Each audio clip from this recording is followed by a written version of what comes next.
ದೇವರಾದ ಪರಿಶುದ್ಧವಾದ ನಮಗೆ ಮಹಿಮೆ ಆಗಲಿ. ಕ್ರಿಸ್ತನ ಮೂಲಕವಾಗಿ ದೇವರ ಲೋಕಕ್ಕೆ ಮತ್ತೊಂದು ಹೊಸ ಮುಂಜಾನೆಯನ್ನು ದಯಪಾಲಿಸಿದ್ದಾರೆ. ಹಾಗಾಗಿ ನಾವು ದೇವರಿಗೆ ಕೃತಜ್ಞ ಹೃದಯ ಉಳ್ಳವರಾಗಿರೋಣ. ಈ ದಿನದ ದೇವರ ವಾಕ್ಯ ಆಮೋಷ ಪ್ರವಾದಿ ಪುಸ್ತಕ 9ನೇ ಅಧ್ಯಾಯದಲ್ಲಿ 11ನೇ ವಾಕ್ಯ. ಆ ದಿನದಲ್ಲಿ ದಾವೀದನ ಬಿದ್ದ ಗುಡಾರವನ್ನು ನಾನು ನಿಲ್ಲಿಸಿ ಅದರ ಅರಕುಗಳನ್ನು ಮುಚ್ಚುವೆನು, ಅದರ ಹಾಳಾದದ್ದನ್ನು ಎಬ್ಬಿಸಿ ಇಂದಿನ ದಿವಸದಲ್ಲಿ ಮಾಡಿದ ಹಾಗೆ ಕಟ್ಟುವೆನು. ದೇವರಿಗೆ ಸ್ತೋತ್ರ. Prophet Amos chapter 9 word 12. The Lord says, a day is coming when I will restore the kingdom of David, which is like a house filler into ruins. I will repair its wall and restore it. I will rebuild it and make it as it was long. ದೇವರಿಗೆ ಸ್ತೋತ್ರ. ವಾಕ್ಯ ಪ್ರೀತಿ ದೇವ್ರ ಮಕ್ಕಳೇ, ವಾಕ್ಯ ಭಾಗದಲ್ಲಿ ಕರ್ತನು ಸರ್ವಶಕ್ತನಂತ ದೇವರು ಈ ಮುಂಜಾನೆ ಸಮಯದಲ್ಲಿ ವಾಗ್ದಾನದ ಜೊತೆ ನಮ್ಮ ಸಂಗ ಮಾತನಾಡ್ತಾ ಇದ್ದಾರೆ. ಅದೇನು ಮಾತನಾಡ್ತಾರೆ ಅಂದರೆ, ಆ ದಿನದಲ್ಲಿ ದಾವೀದನ ಬಿದ್ದ ಗೂಡಾರವನ್ನು ನಾನು ನಿಲ್ಲಿಸಿ ಅದರ ಅರಕುಗಳನ್ನು ಮುಚ್ಚುವೆನು, ಆತನ ಹಾಳಾದದ್ದನ್ನು ಎಬ್ಬಿಸಿ ಇಂದಿನ ದಿವಸಗಳಲ್ಲಿ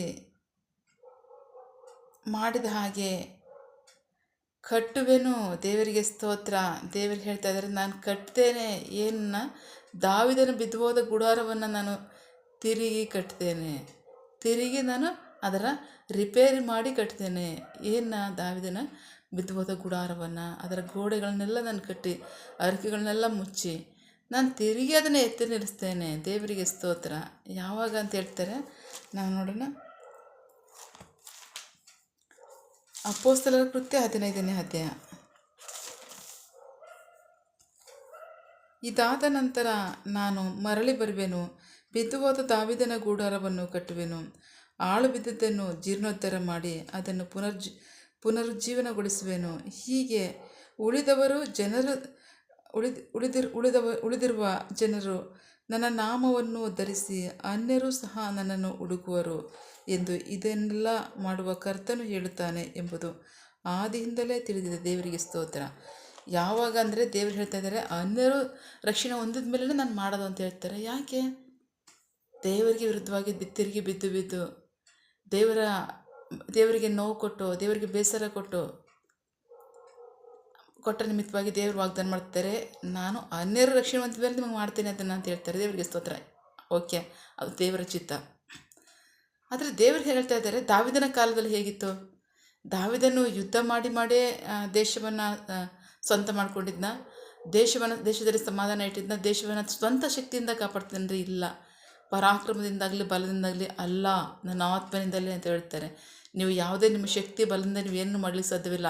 ನನ್ನ ಆತ್ಮನ ಮೂಲಕವಾಗಿ ನಾನು ಸಮಸ್ತವನ್ನು ಮಾಡ್ತೇನೆ. ನಿಮ್ಮ ಜ್ಞಾನ, ನಿಮ್ಮ ಬುದ್ಧಿ, ನಿಮ್ಮ ತಿಳುವಳಿಕೆ, ನಿಮ್ಮ ವಿವೇಕ, ನಿಮ್ಮ ಶಕ್ತಿಯಿಂದ ನೀವೇನು ಸಾಧನೆ ಮಾಡೋಕ್ಕಾಗಲ್ಲ. ನಾನೇ, ನನ್ನ ಆತ್ಮನೇ ಆ ಕಾರ್ಯವನ್ನು ಮಾಡ್ತಾನೆ ಅಂತ ಹೇಳ್ತಾರೆ. ದೇವರಿಗೆ ಸ್ತೋತ್ರ. ಈಗ ಪವಿತ್ರಾತ್ಮನ ದೇವರ ಮಧ್ಯದಲ್ಲಿ ಕಾರ್ಯ ಮಾಡ್ತಾರೆ, ಮಹಾ ಕಾರ್ಯವನ್ನು ಮಾಡ್ತಾ ಇದ್ದಾರೆ. ದೇವರಿಗೆ ಸ್ತೋತ್ರ. ಮಾಡ್ತಾ ಇದ್ದಾರೆ. ಅಷ್ಟು ಮಾತ್ರ ಅಲ್ಲ, ದೇವರ ಚಿತ್ತಗಳಿಂದ ಎಲ್ಲವನ್ನೂ ಸಹ ಅವರು ಸ್ವಲ್ಪವಾದರೂ ಬಿಡದೆ ನಿರಂತರವಾಗಿ ಮಾಡ್ಕೊ ಇದ್ದಾರೆ. ದೇವರಿಗೆ ಸ್ತೋತ್ರ.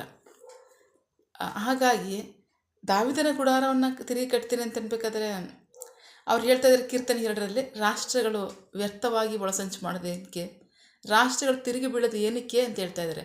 ಅಂದರೆ ಯಾತಕ್ಕೋಸ್ಕರ ಪ್ರಯತ್ನ ಪಡ್ತಾ ಇದ್ದಾರೆ? ಏನು ಸಂಪಾದನೆ ಮಾಡೋಕ್ಕೋಸ್ಕರ, ಏನು ಜಯಿಸೋದಕ್ಕೋಸ್ಕರ? ನನ್ನ ಚಿತ್ತವಿಲ್ಲದೆ ಏನನ್ನು ಸಹ ನೀವು ಮಾಡಲಿಕ್ಕೆ ಸಾಧ್ಯವಿಲ್ಲ, ನಾನೇ ಏನು ಬೇಕಾದರೂ ಮಾಡ್ತಕ್ಕಂಥದ್ದು ಅಂತ ಹೇಳ್ತಾರೆ. ದೇವರಿಗೆ ಸ್ತೋತ್ರ. ಸೊ ಹಾಗಾಗಿ ಯಾವುದೇ ಕಾರ್ಯವಾಗಲಿ, ದಾವೀದನ ಕಾಲದಲ್ಲೇನೋ ಅವನು ಸ್ವಂತ ಶಕ್ತಿಯಿಂದ ಬಲದಿಂದ ಅದನ್ನು ದೇಶವನ್ನು ಸಮಾಧಾನದ ಇಟ್ಟಿರಲಿಲ್ಲ.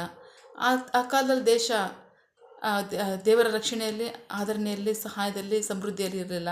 ಸ್ವತಃ ದೇವರೇ ಆ ಕಾರ್ಯವನ್ನು ಮಾಡಿದ್ದು. ದೇವರಿಗೆ ಸ್ತೋತ್ರ. ಮನುಷ್ಯನು ಕೇವಲ ನೆಪ ಮಾತ್ರ ಅಷ್ಟೇ, ನಾವು ಕೇವಲ ನೆಪ ಮಾತ್ರ ಅಷ್ಟೇ.